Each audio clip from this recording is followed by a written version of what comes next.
like I have two teenage daughters, and when something goes badly for them, it really hurts me in a way much more than if it went badly for me, because I feel like, Hmm. I can handle it. And actually, I mean, they can handle it fine too. They're pretty tough people, and in the best sense. But I still feel like when it's happening to something's happening to someone you love, it's harder than when it's happening to you. So, yeah, the book is very purposefully about Prue, even Hmm. though Spence's disease is what's, the engine driving the book forward.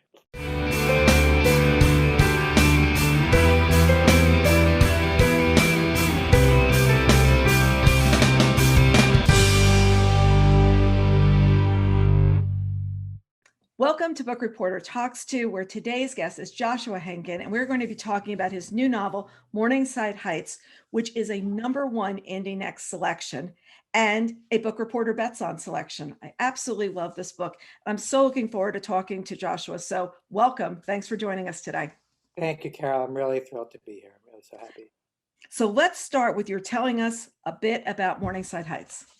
Sure. So Martha Heights is about a long marriage. It's about this character named Prue who grew up in the Midwest. She goes off to Yale and then moves to New York and starts a doctoral program in English literature. And she falls in love with her professor, Spence Robin, who's a famous Shakespeare scholar. And she ends up marrying him and dropping out of grad school and raising their children. And it's really about what happens when her life turns out not as she expected. And then when Spence is in his late 50s, he develops early Alzheimer's.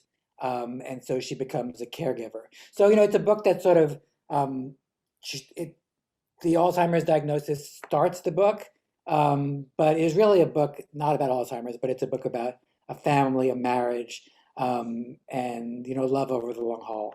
And it's about the messy parts and the good parts. It's Right. about the things you have to get through because it's not all the Christmas card. It's not all the happy smiling, Hanukkah card moments. It's not all that. And it's what happens along the way. So you worked on the book for 7 years. Were you working on it the whole time? Did you like come and go, or was it, okay, sit at the desk? So I wasn't working on other fiction at the same time. I mean, I run an MFA program, and I'm a parent of two teenage daughters, and I have a dog and friends and a wife and hobbies and things like that. So it's not like I was working 24/7. But in terms of my actual fiction writing, this was what I was working on for the 7 years. I wrote 3,000 pages, and I found the book and all that mess. And that's kind of how I do things. I think things have to be bad before they're good, and so I just write a lot of pages and I bark up a lot of wrong trees until I get to the right tree. Yeah. It's interesting as we've been doing this author series, we hear that from so many people, and authors who are starting out, young writers who are starting out, sort of think you're going to get it at the beginning. And what they don't realize is things you're going to discover along the way are going to make the book a better book. And if you keep going in that one direction, say, no, I'm married to this, it may not, turn out the way you've done. I also read that this book has some parallels to your own family and the origins of a short story. So can you tell us about that? Because I found that really interesting. Sure. So yeah, the book was inspired by my father's own experience with dementia. My father was a professor at Columbia for 50 years, and fortunately, he got dementia much later in life, in his mid to late 80s. But there's never a good time to get it.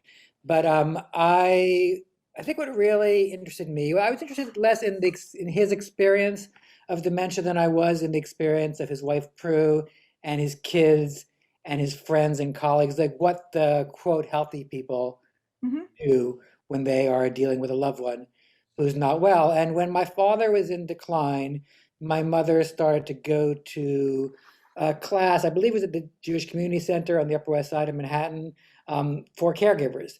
And my mother is very much not a consorting with strangers kind of person. And I was interested in, what her situation had become like, such that she was interested and even willing to talk to people whom she didn't really have anything in common with, aside from the fact that they were all caregivers. And so the novel, the seed of the novel, was a long short story that I wrote that took place, almost entirely at the JCC between Prue and some friends she meets there. But pretty soon I realized that that was not the story or the novel I wanted to tell, and that it was really about the family.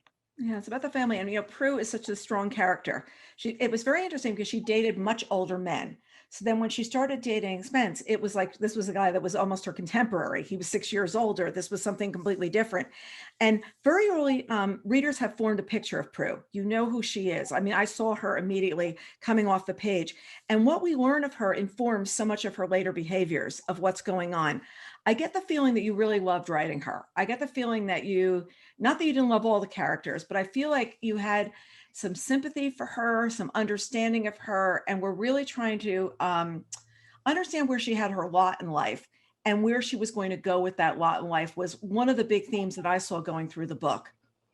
For sure. I mean, she is the spine of the book. I mean, I love all my characters. I don't mean I love them as human beings. Some of them I'd be friends with, some of them I wouldn't be, but I love them as characters in the sense that, I lavish equal attention on them all. I don't play favorites. But yeah, I mean, the book is Prue's book. It's really her. I mean, it's a book about a woman who grows up in the Midwest, in a traditional Jewish home, and then goes to Yale for college and Columbia for graduate school, and is very accomplished, but leaves various things behind over the course of her life. Like she leaves her religion behind, and she leaves her certain career aspirations behind, and she ends up, having her career play second fiddle to her husband's. And, that wasn't uncommon then, and it may not even be uncommon now. But what I was particularly interested in was that she was someone who was really headed on a different path. She was probably headed to be a professor herself, and she ended up on a path she hadn't divined.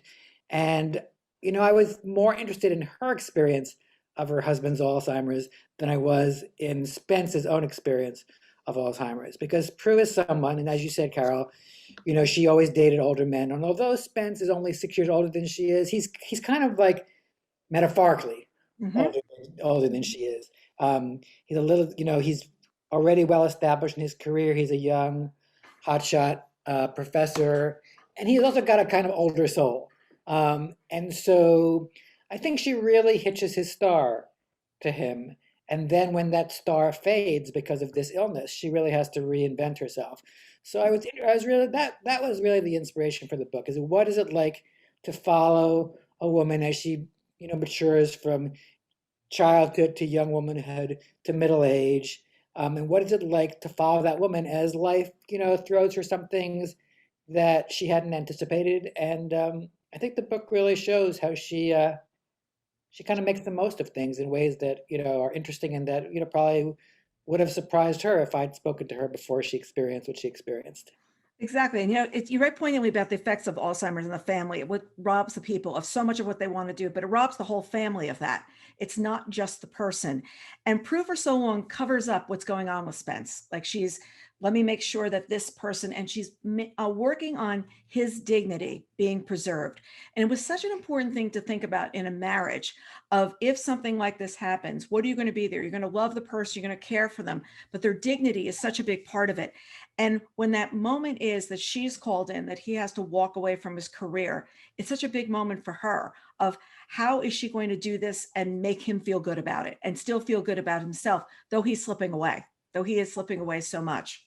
Right. I think that's totally right, Carol. I mean, I think that that scene where Spence has been teaching well past the time when he's really Mhm. capable, and people have been covering for him, and at some point Prue is called in by the head of the English department, and the chair basically says, it's over. And that's, a heartbreaking moment for everyone. Mhm. But for Prue especially, because I think in a weird way, Spence doesn't really understand that he has essentially been Mhm. fired. Mhm. So she has to be both the deliverer of the news and the protector of the person to whom the news is delivered. But I think also, because Prue so identifies with Spence's success, because his success, she experiences it as her success. It's very much a personal loss for her too. And then I think also, this isn't just true of spouses. I think it's true of parents and children. We all tend to feel our loved ones' pain Mhm. more Mhm. acutely Mhm. than we feel our own. Or maybe another way to put it is that we feel more helpless in the face of our loved ones' pain and in the face of our loved ones' helplessness than we feel in the face of our own helplessness. Like I have two teenage daughters, and when something goes badly for them, it really hurts me in a way much more than if it went badly for me, because I feel like, Mhm. I can handle it. And actually, I mean, they can handle it fine too. They're pretty tough people in the best sense. But I still feel like when it's happening to something's happening to someone you love, it's harder than when it's happening to you. So yeah, the book is very purposefully about Prue, even Mhm. though Spence's disease is what's, the engine driving the book forward. Well, they always say the parent is as happy as their least happy child, and it's really Exactly. true. Is Yeah. they can throw a wrench in a day like, like none other.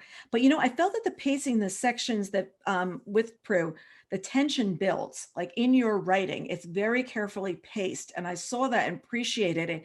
Were you intentionally writing that way? Because I saw that there was this, like, you can actually feel her gasping on the page of like, how am I going to do this? When she was sitting in the head of department's office, I could see her mentally going through, what am I going to do about this? How am I going to make this okay? How am I going to make it work? Just by the pacing of the writing. Right. Yeah. So I mean, I certainly, everything is kind of intentional and not intentional, or it's intentional but not conscious. Although certain things are conscious. I mean, I think when it comes to pacing, that's, a second draft and a 20th draft and a 100th draft kind of thing. And I do write hundreds of drafts. I mean, so yeah, my stuff always gets shorter in the revision process. And I really love, I mean, I've said this before elsewhere, but I feel like, the first 6 years are down payment on the last year, because Mhm. the last year is when I get to focus on the sentences and when I get to focus on the pacing. So yeah, a grad student of mine once said that a story should start at the very last possible moment it can and should end at the very first possible moment it can.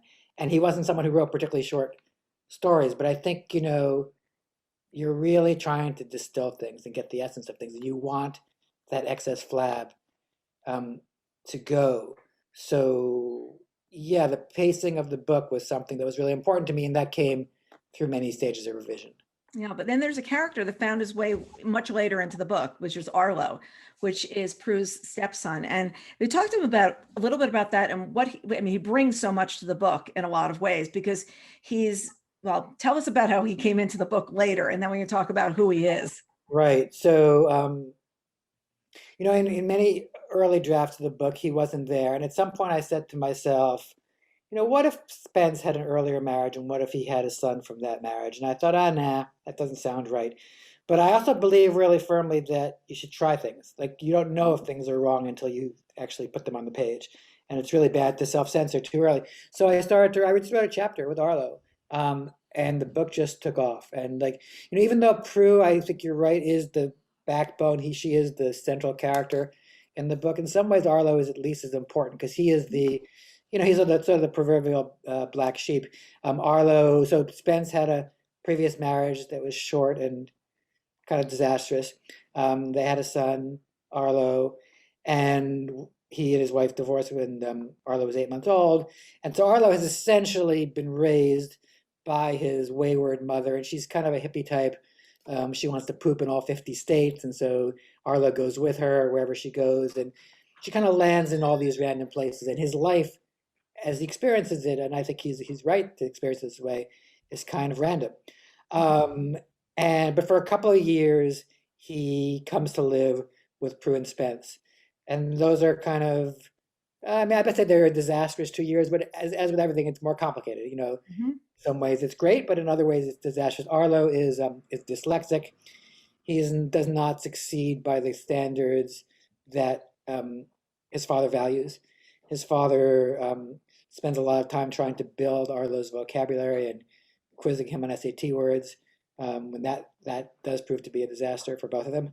Um, but Arlo is an interesting character to me because he's sort of so different from everyone else. I mean, Sarah, Prue and Spence's daughter, who's now a medical student out of UCLA, um, kind of fulfills the expectations of her parents and the expectations of the world, of the high achieving world in which she grows up.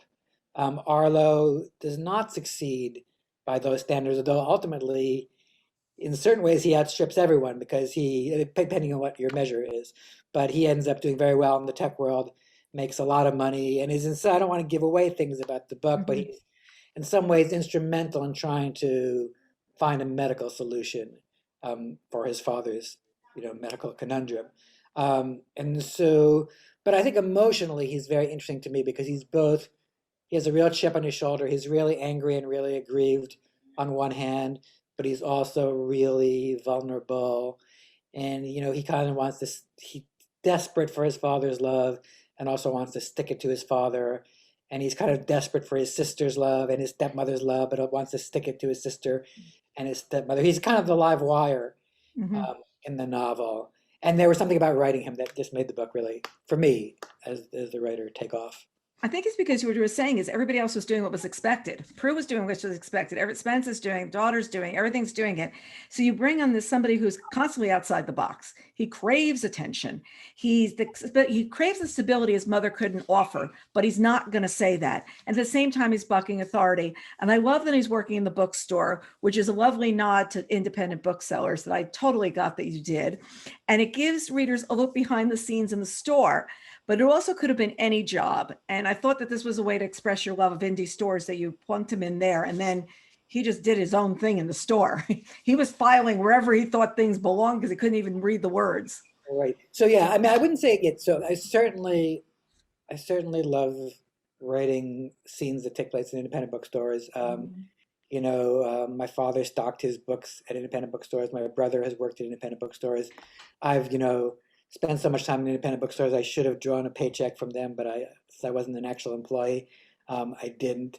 So that's all for sure true. And I had a lot of fun with the scenes in the independent bookstore, as Arlo is sort of like either mistakenly or in some ways intentionally misshelving books. So he puts, Faulkner's As I Lay Dying in Death and Mourning, or, Brideshead Revisited with the bridal magazines. But what I would say, though, is that it isn't totally random that he's working in an independent bookstore because his father gets him the job. Mm-hmm. And I think in some ways that those scenes are kind of a distillation of what we were talking about before, how Arlo both wants to please his father. He's going to work in the independent bookstore. He's the high school son of the famous professor working with the other bookstore workers who tend to be grad students. And so there's this kind of weird power dynamic between them. So on one hand, he's doing it to please his father, but on the other hand, he really resents his father. He's going to screw things up and he's going to get himself fired. And so what happens in that independent bookstore is sort of a distillation of what happens with him in general. He's Mm-hmm. always trying to get, well, he's always trying to get hired and also always trying to get fired. Mm-hmm. He's trying to get to be loved, but he's also pushing people away. And so that, you see that in the independent bookstore scenes, but you see that in various ways throughout the book. I also love when he just gets a 25-cent an hour raise and he's like, why is this worth it? This is time to go home. Like, this is just, and look, when I was like growing up, I remember getting that 25-cent an hour raise and going like, really, why is this worth it? I think everybody who's in that position understands Arlo, but it's also then he does go on to become an entrepreneur. And he was really set on that kind of a course because he was going to be thinking outside the box of what he's going to do. And I feel like the role from caretaker shifts from person to person in this book. And he even gets a moment of jumping in to try to become the caretaker and try to take care of things. And I thought that was so interesting because he seemed like such an unlikely person that would be in that kind of a position. But all of a sudden, wait, it's Arlo that might solve things here? Seriously? Right. No, I think that's true. He's not cut out to be a caretaker, certainly not over the long haul. He is cut out to to be the hero. That's how he wants. He wants to come in and save the day and get the recognition. So I don't want to give too much away, but he sort of has access to an experimental drug. So he's certainly happy to play that role and sort of be the impresario.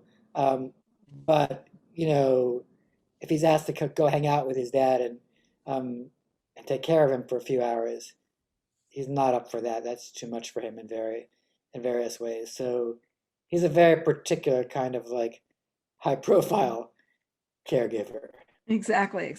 But then there is a caregiver that comes and becomes part of Pru and Spence's life, and along with her son Rafe. And here, what I feel like we get a picture of Pru is reaching out for help. because she knows she needs help. She knows she can't do this herself, but she's also moving into a caregiver mode with that family. So she's caretaking them as well. And I got the feeling she was trying to do something where she knew there'd be a positive and a reward, because there were so many times during the day that she was not getting a reward with Spence. It was just like continual going down a rabbit hole deeper and deeper. Am I right on, like, kind of that interpretation? You're saying that Prue wants to play a caregiving role with Ginny, who is the Yeah. hired caregiver, and Rafe. Yeah, I mean, I think that's true for sure. I guess what I'd say is, I'm more struck by things going in the other direction. Namely, I mean, Ginny is the one who's really Mhm. caregiving Spence, and also is giving Prue a measure of independence, Mhm. and a breather in a Mhm. way that she wouldn't have otherwise. And so I do think that maybe out of guilt or out of some other complicated emotions, Prue wants to help out Ginny and Rafe. And I think Prue wants to feel like they're part of the family, but they're actually not part. I mean, that's to me that relationship is so interesting. I saw this with my father. When my father was declining, there were 2 or 3 years to the end of his life, where he basically he had full-time help at home. My mother was there too and helping, but she was going to work, and also I think she needed a breather, and Mhm. the economic power dynamics there, and often the racial power dynamics there, are complicated and problematic, and certainly interesting. And I think there's the temptation to feel like, oh, this person is part of our family, um, Right. but she's not. um, Right. she has her own family and she has her own life, and Mhm. when Spence dies, um, or when anyone dies, that caregiver goes back to their own family. You don't see them Mhm. anymore, so that's really complicated. And then I think what's also complicated is that, especially toward the end, there's a way in which the caregiver knows the way Ginny knows Spence better than Prue does. I mean, obviously Prue knows him in a deeper and a longer way, but at the end, Ginny knows his routine. She knows that he likes his grapefruit this way, and Mhm. he wants this has to be strained, and his particular proclivities around surrounding day-to-day life are things that the caregiver knows more than the spouse. And that is both in some ways it's a relief to Prue, because it does give her a measure of space that she, and a measure of sort of, yeah, a life that Mhm. she wouldn't otherwise have. But it's also a loss. I mean, I don't believe this is still in the book. Like, I cut a lot, you have to kill your darlings, and I cut a lot of things that I liked, but that just didn't belong in the particular scene. But there was a scene that I had in which Spence calls out to Prue. So, Right. yeah, Spence calls out, and then Prue comes, and he's like, "No, I want Ginny." And there's a way in which, at the end, he prefers Ginny to Right. Prue, and that's, I think, as I said before, a relief, but also heartbreaking. So, I'm really, really interested in that relationship, and I've thought a lot about that relationship because I saw it with my father when he was in decline, and yeah. I think it's also, when you're a young mother and you bring a nanny into the house and you think they love the child as much as you do, and then they go home and it's like, well, no, I have my own family, I have whatever. And I think any kind of caretaker relationships like that end up happening, there's always, but this is your family and that's their family. And she's doing anything. She's paying them more. Like, can I pay you more to stay? Can I pay you more than other person? Can I help your son more? What can I do to get you to stay? But again, then she's there for her again at the end, which was really interesting as well. She comes Yeah, back, they come back. Yeah, I like that moment too, where she comes back. Yeah, I know. I think to say, and I've read novels about this too, and I've, with our kids were in daycare from a very young age, so we Hmm. never had an in-home babysitter nanny, and I think that for that very reason we kind of Hmm. resisted it, because I think that relationship is so complicated, and the boundaries feel more porous than they are, or certainly should be.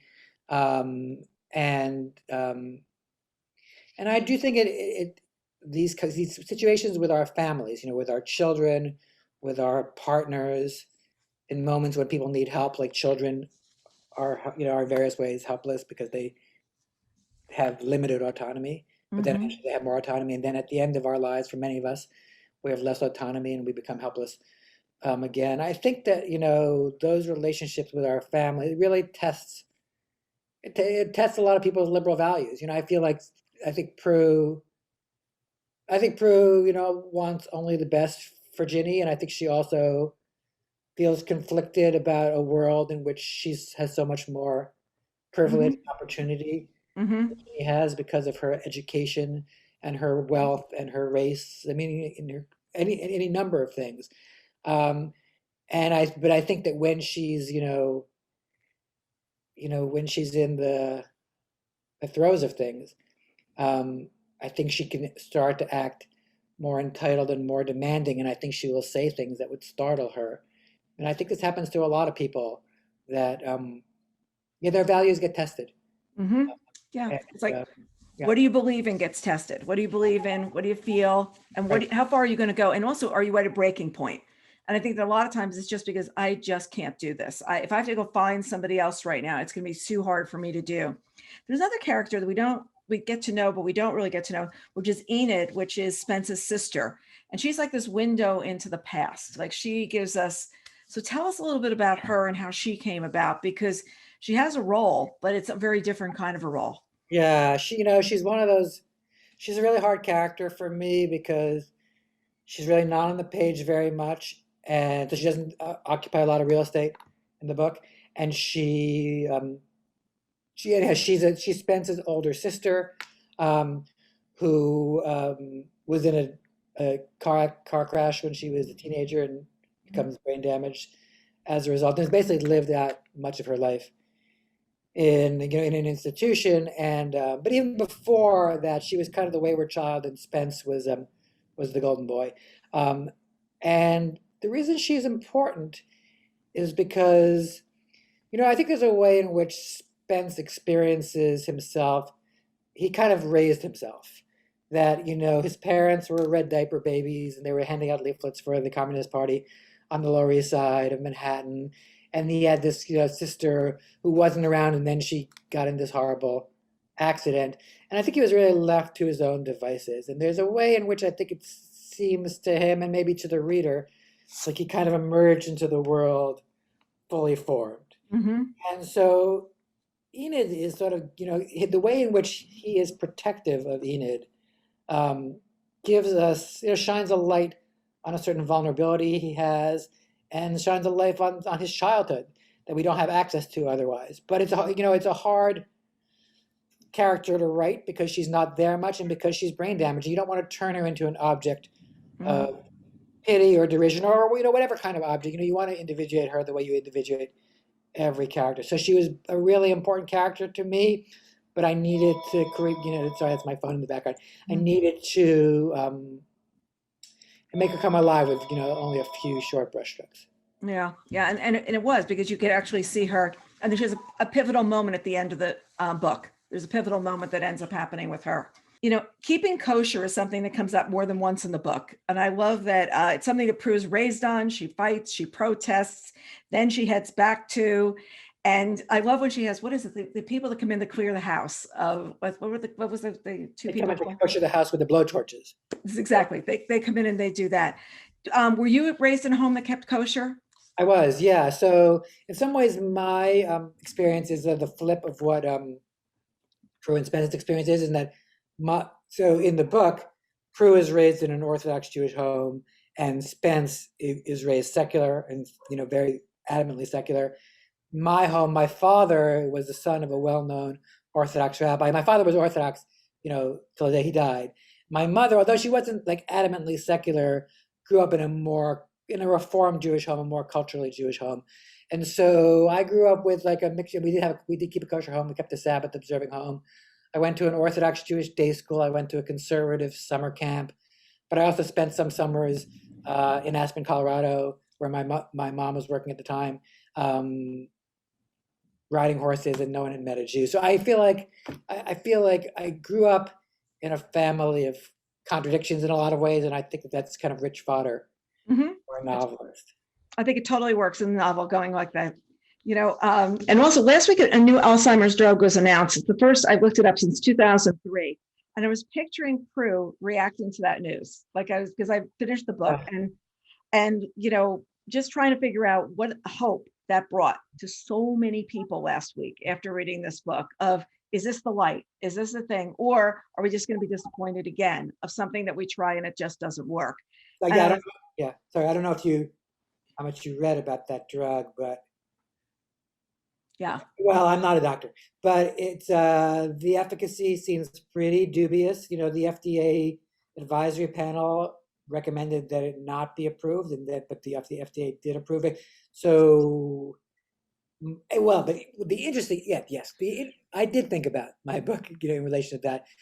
But the interesting question, if that had come into play, is probably less what Pru would have thought of it, because Pru is so in the weeds of being a caretaker but what Sarah, her and Spence's daughter, would have thought of it, because Sarah is a doctor.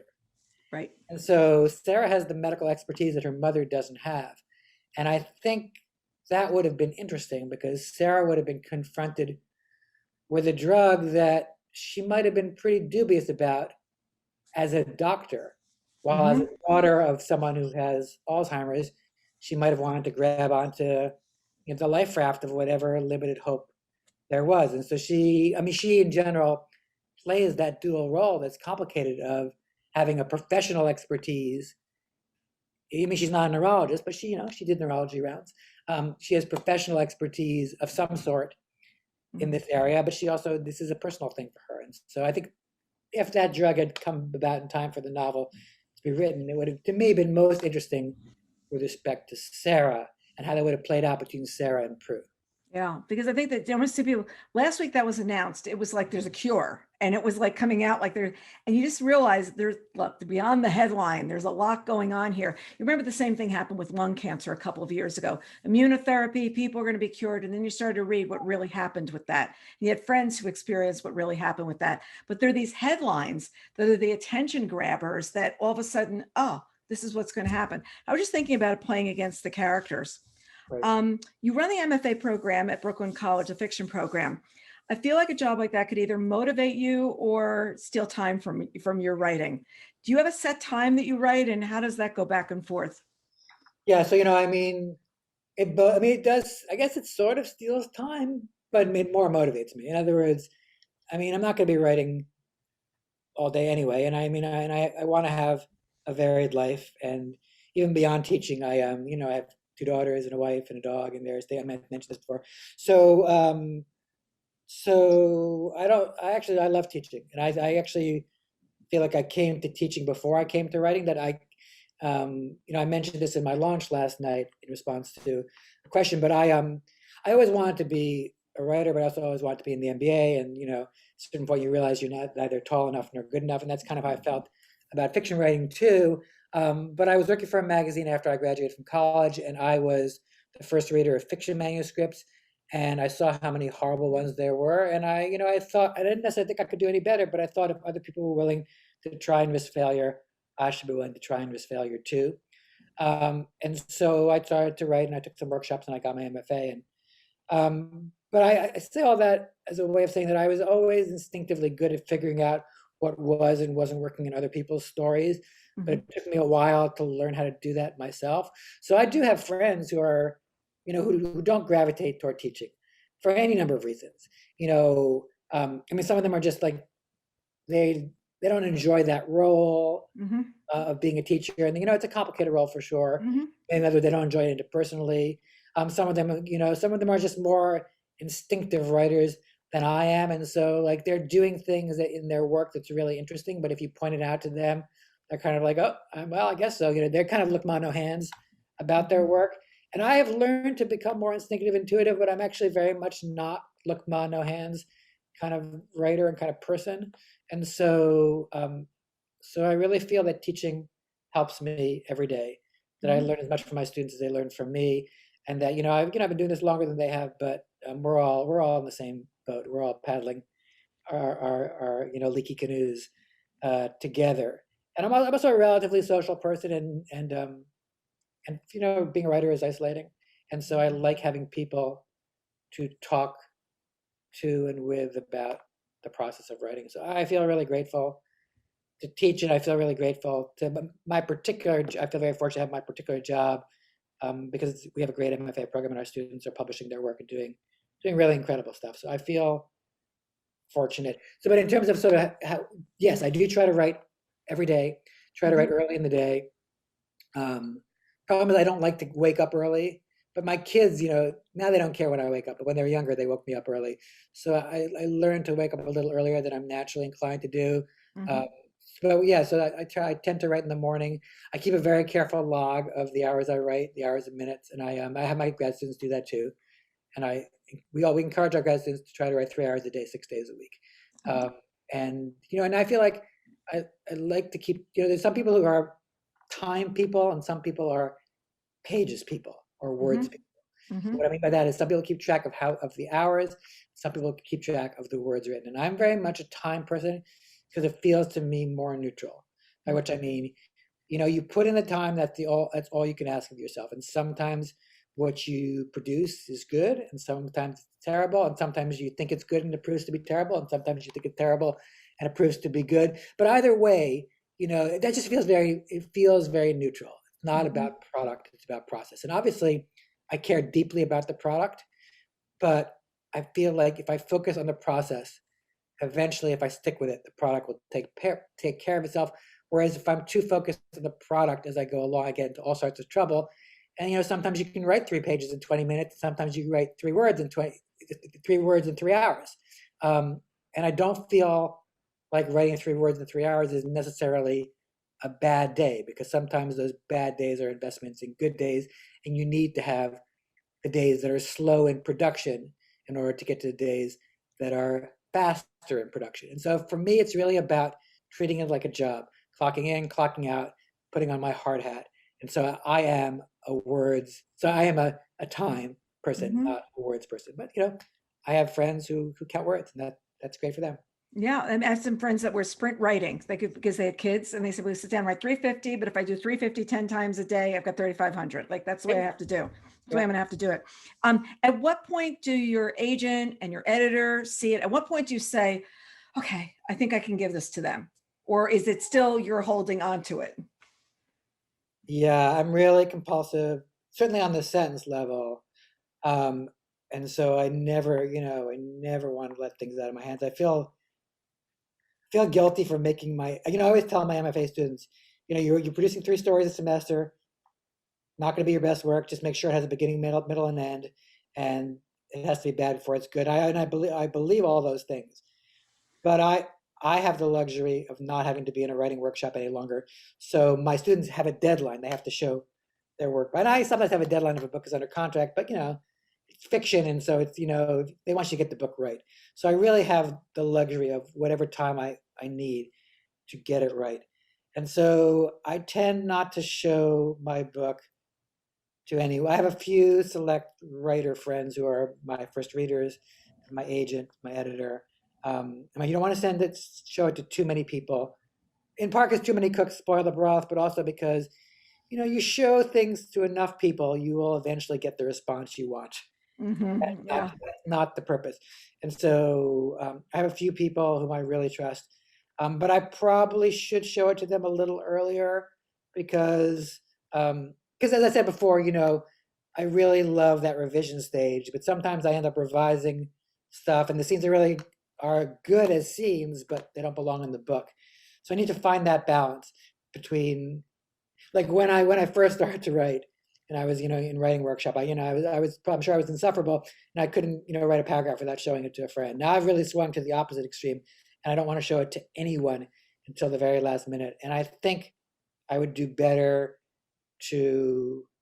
I definitely don't want to show it super early, but I probably could show it a little bit earlier than I do.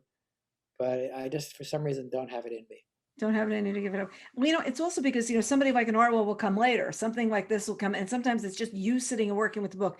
Look, I've talked to, during these interviews, so many people have said, I was like 3,500, 35,000 words in. And all of a sudden I sat there and go, that's not the book. It's Bing. Let's go do this. I have written the book from different points of view and have done so many different things. And I think that hearing that, is empowering to a lot of readers and a lot of people that do want to write, because it's not that first draft that's the book. It's that constant massaging of what's going on and the characters that evolve, just because it's like, wait, Arlo came off the page. He did this. Absolutely. I mean, it's just, it's not only not the first draft, it's not the 20th draft. It's really, I mean, different people revise differently. Not everyone does it the way I do, where they, spit out, vomit out 3,000 pages, and then try to find what's salvageable. Other people revise as they go along. But either way, it really is, revision is what, revision is what separates the serious Yes. writers from the non-serious writers. And, I mean, it's weird because I think if you look at my published books, almost all of them, they all took, 5 to 8 years. Hmm. Actually, it probably took almost 10, but, you know, 90% of the book gets written in the last year and a half. And it's not because I'm coasting for the first 90, for the first 89%. It's like what I said before, how the bad days are investments in the good days. You live with your characters, you write them, and then all of a sudden it becomes obvious and you feel like, why wasn't it obvious Hmm. all along? And that's what we feel about so many things in life, not just writing. I mean, so many things that we look back and feel like, oh, that was obvious. But it's not obvious at the time. And so you have to just be patient with yourself, and spend the time. And all those erased pages are investments in the pages that ultimately. Hmm. What else happens? In the past, you've spoken to a number of book groups. And are you planning to do that with this book as well? Because it's one of the things you're sort of known for, is speaking to book groups. Yeah. I would say for better or worse, but I think for better. I have a lot of energy. And so, yeah, for The World Without You was my last novel, and Matrimony and Swimming Across Hudson. I had some days where I spoke to 3 or 4 book groups in a day. I obviously can't do it 24/7 because I have to sleep and write and, live my life. But I, I plan to and hope to speak to, really as many book groups as want to speak to me. I think well, for any number of reasons. As I said before, I'm a social person, and so it's fun to Hmm. go into the living rooms, either figuratively or literally in some cases. I mean, I have in the past sometimes visited book groups Hmm. live. I mean, that's, harder to do now, obviously because of COVID. But now that we're emerging from COVID, I probably will do some live book groups, but I will also, do more um, um, Zoom and phone book groups. But I love doing it. I'm the kind of person, I think fiction writers are gossips, and I am the kind of person who's very happy to look at a stranger's yearbook and look at the photos. Most people think like, what a waste of time. Why would you do that? But the story that my mother tells is that when I was a toddler, living in Morningside Heights, that my mother, I insisted on being picked up and I wanted to look into every storefront. And that's kind of what I'm like, is I like to look at every storefront, and I see book groups as, figurative and actually literal storefronts in the sense that, you're seeing things on the screen. So that's one appeal to me. And then I think another appeal to me is that I just like speaking to everyday readers. I mean, I like speaking to MFA students who are, who spend their lives thinking about writing. And I Hmm. think there's real value to that, to conversations about books with people who live books. But I think there's also a real value to conversations about books with people whose lives are not principally Hmm. about books, Hmm. but who, in their busy lives as parents, as workers, as friends, or whatever it is they do, take one night out a month or how often to talk about a book. And I Hmm. feel like the proliferation of book groups has been great for writers, but I just feel like it's been great for our culture too, that the world isn't simply separated between like MFA students on one hand and illiterates on the other hand, and that you have, just thousands and thousands of people, and thousands and thousands. I mean, I talk to men too, but most book groups are comprised of women, and I believe it was Ian McEwan who said that women are what have saved literary fiction, and so I am so indebted, Hmm. especially to women. Although I'm happy, as I said, I'm happy to talk to men too. I'm not biased in that way, but I feel like to have the chance to talk to people for whom books are important enough that it's a 1 month, that they'll allocate a few nights to read the book and then one night to talk about it, even if that's not their life, is enriching to me in a way that's very different from talking to MFA students, which is also enriching, which is a different kind of enriching. And it's different from talking to librarians and booksellers. It's just, and it's Absolutely. also, how did you find this book? How did your group decide to read this book? And at what point do you come to it? Like, I know I've talked to some people who are already booking events with you, like they're ready to go. But then how does it evolve as time goes on? Who did they hear about it from? Where it's 3 years later, it's 4 years later, and they're still discovering the book. And I've often had author friends say to me, they're very interested to see what people take out of the book because they've written it. And there's sometimes where they're like, well, some people have said that they're talking about earlier books and they have to reread them so they remember who the characters are. But if not, it's just sitting there and hearing, well, you heard that about that person. That's what your takeaway was. And you know where you were in your head, but where they got to in their heads as well. And in Yeah, different parts of the country, do they see it differently? In different, I mean, we have readers across the country. And I think that's one of the really interesting things. It's not just the two coasts, it's not just New York. And you see how people come to books and what they take away from them. It's very interesting. absolutely. And I mean, yeah, I agree. And I see that as someone who, I've actually lived in all three parts of the country. I grew up on the East Coast and I'm back on the East Coast now. I spent several years in Northern California and I also lived for 8 years in Ann Arbor, which is in the Midwest. And so that what you're saying is very interesting to me. And yeah, I think that I, I, I have learned a lot about my books from visiting book groups. I mean, both like in the narrow sense, in that on some level they know the book much better than I do because there's a weird lag time with Mm-hmm. publishing. So Mm-hmm. you finish the book, you do copy editing, you go through production, but you haven't really. Then the book comes out, a year later, and you haven't looked at the book in a year. And I have a pretty good memory, but most of the people who are in the book group have looked at it last night or an hour ago. So, they're asking me questions. I mean, I should be asking them questions. They're really keeping me on my toes. But also, I do kind of feel like, you know, I don't always agree with a particular interpretation of the book, but I'm always interested in the book. And I actually feel like the book group members' interpretation of the book, even if it doesn't change my mind, is at least as valid as mine is. Because, I kind of feel like I write the book and I have full control in the writing process, by which I mean I will do whatever I can to make the book resonate in the way that I want it to resonate.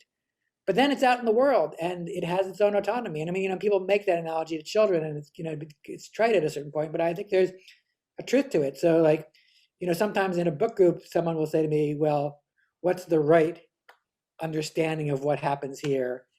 And I kind of pass the baton and say, or pass the buck and say, what do you think? Because I mean, not that I don't have thoughts about it, but I'm actually curious as to what their thoughts are. And then also, um, sometimes books, I mean, well, this is like a complicated issue that this comes up a lot in MFA workshop too, is like, how do you end something?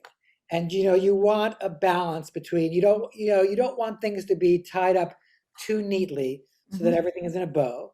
But on the other hand, you don't want things to feel so diffuse that the book doesn't have any kind of conclusory feel. But, assuming the characters live on Mm-hmm. after the book is over,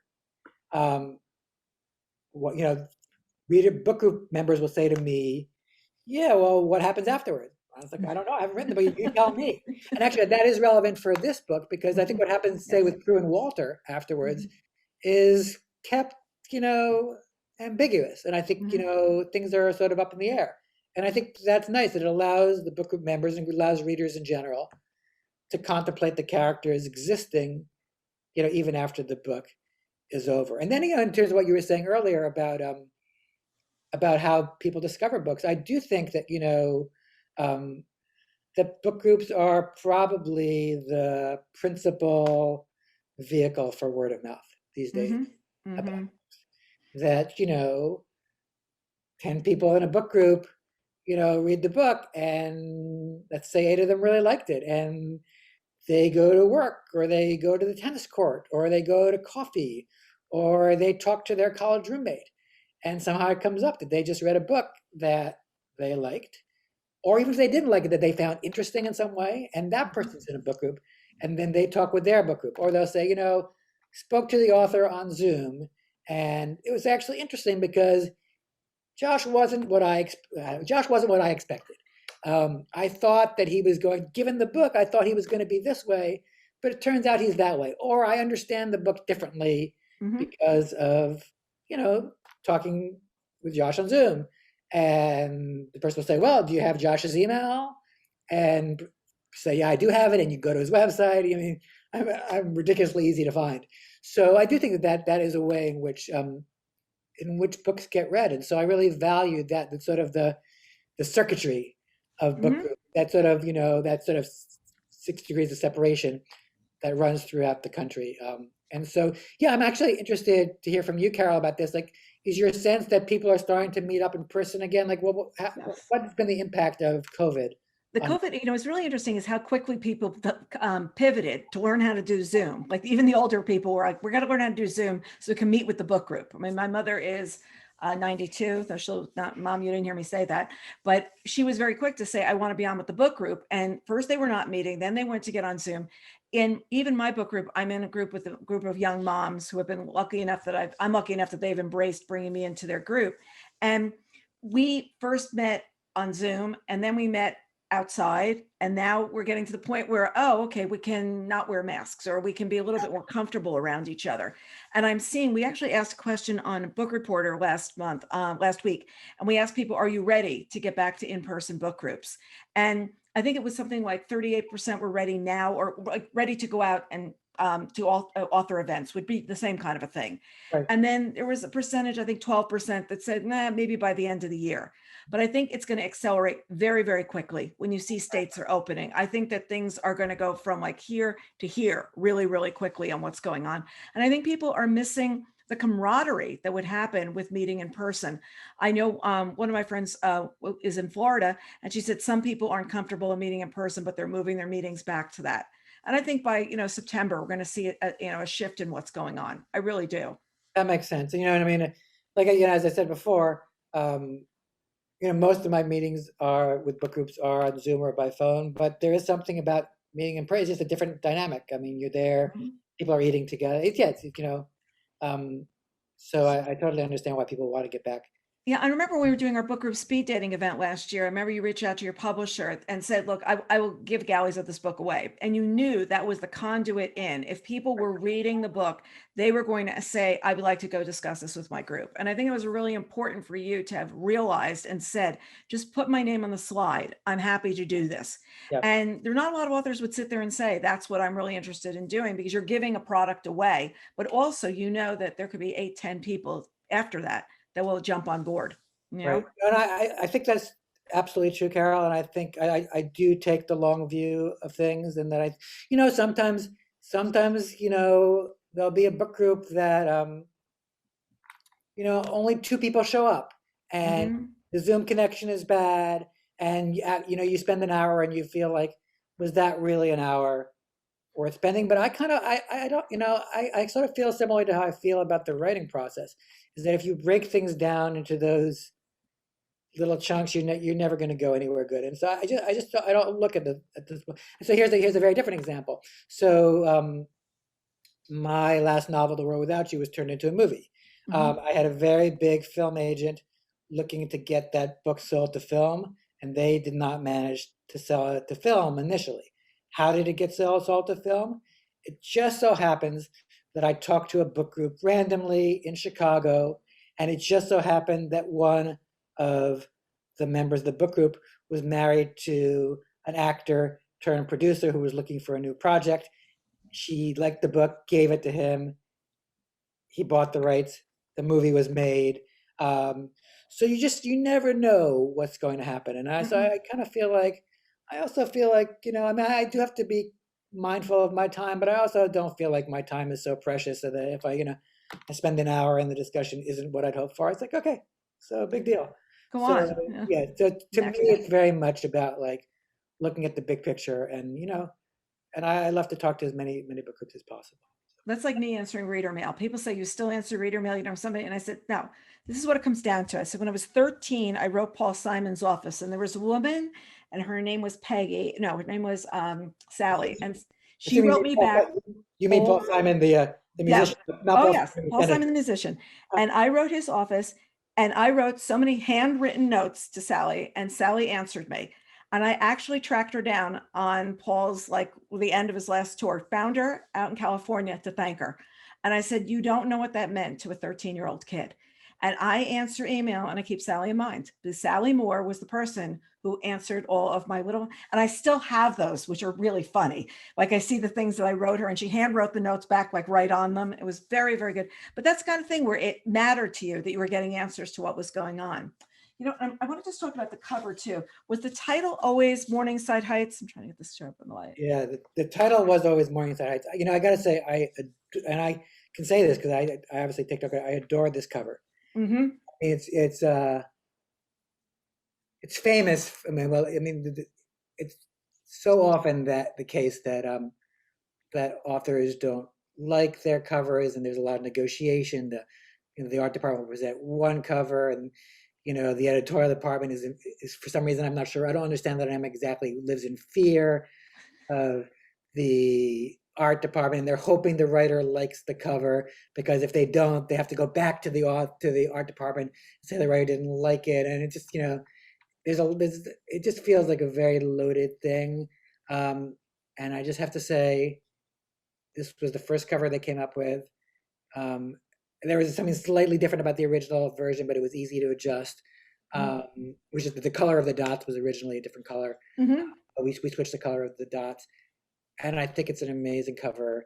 Mm-hmm. And I think first of all, I think you want a cover that to use the lingo that just pops. When you're seeing it both in a bookstore but also online, that you just know. Then I think that you want a cover that that sort of that makes you intrigued before you read a book, but then after you read the book makes sense. And I think that this cover does those things. That this cover evokes Spence's presence and absence in a way that is really great. And I like that the type is very much part of the. Yes. Yeah, you see, I've seen covers where it kind of feels very mix and match, where it feels like they've chosen a type and they've chosen an image, and they're gonna glop them on one on top of the other. And this feels much more integrated. Mm-hmm. Like the font is all part of the vision for the cover. So I'm just so grateful to Kelly Blair, the designer of the cover. Yeah. Absolutely loved it. Absolutely loved it. And it's funny because remember, this book, as some people may know, was delayed with coming out for a year, and it was sitting on my shelf, and I would keep looking at it, and I was like, just beautiful cover, right? And look, there are a lot of books around this house right now. We moved out of the office. There's a lot here. The fact that I could go in and pluck that one right off the shelf, that's a pretty good moment right now. So how about the audiobook? Did you select the narrators for the audiobook?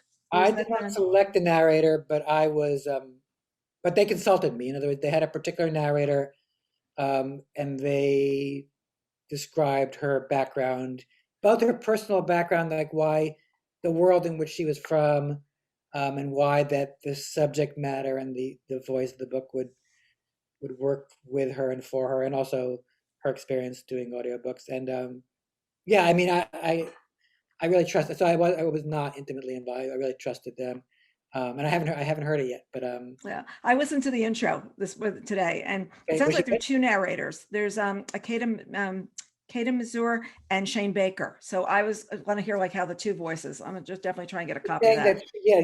So is Shane is a man? Or is Shane a woman? I believe Shane is a man. I believe he's not the voice I heard. I think I heard hers. Yeah, so I knew about Kate, although maybe I was also told about Shane. And is the idea that Shane does Arlo's voice? Is that how it is, or?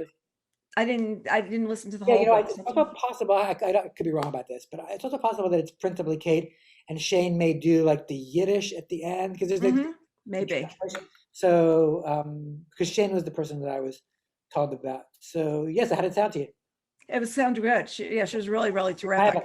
I've told faith. I was just curious. I don't listen to audiobooks. So. Well, let's supposed to say, we never let you read the audiobook because you change words as you go. I know you. You'll be sitting there going, wait, let's do a little page edit. Totally. Yeah, I'm the guy who, like, when he gives readings, has the pen there. Yeah, it's like, wait, let's Second skip name that is, word. Not going to do it. So my what's second name is next for probably you? something is not is so that you can't revise it anymore. So are you working on something new now, or? I am. I mean, like right now, the second I'm not, because I'm really in the midst of Yeah. publicity for this book, and I need to take time for that. But I always tell my students, and I believe this myself, that it's great to be working on your next project when your book comes out, just because you know you, the work that you're working on, you have some control over, whereas you really don't have control over how people are going to respond to the book, how it sells, what the reviews are like. I mean, I've just been incredibly fortunate, but it's sort of a helpless position, because as I said, you really don't have much say in the matter. And so, but I'm never able to do that in general because the production process is such that, like, you finish the book and you hand it in, and then by the time you're done with copy editing and production, then you're doing publicity, and there's no time to start a new project. But because this book was supposed to come out in June of 2020, and because I also fortunately had a leave of absence for a semester in the fall, um, I was given this kind of like a freebie. And so I did get pretty deep into a draft of a new novel. I mean, the draft is horrible, but that's okay. There were drafts of this book that were horrible, and so I do feel like I'm into a new project, and I'm excited about it. And yeah, yeah. I'm thrilled. Okay, that's really fabulous. It's a good note to end on. Oh, one more thing. If groups do want to contact you, your website is the easiest way to do it if they want to book a book group Yeah, my event with you. website, or I could just say my email is both easy to remember and not a secret. JoshuaHenkin@gmail.com. Well, and it's also when you do sign up you want him to do your book group, tell him what time zone you're in and what time your group meets. It will save a lot of going back and forth. And I think that a lot of times people don't do that. And everybody assumes, until Zoom this year, everybody assumed it was the Eastern time zone or whatever. And then all of a sudden you had to realize sometimes it's Pacific time, Right. sometimes it's Mountain. So. Yeah, and then and Pacific and Mountain are actually great for me because I'm a night owl. So 7 to 8 in Nevada is 10 to 11 in New York, and that's a good time for me. And a lot of the people in the house are asleep, or my dog is resting. So but yeah, I'm obviously I don't have unlimited time, but I have pretty flexible hours. So. Terrific. Well, thank you so much for joining us. It was such a pleasure talking to you as always. Thank you, Carol. I really appreciate it. And to our readers, we look forward to seeing you next time on Book Reporter Talks To.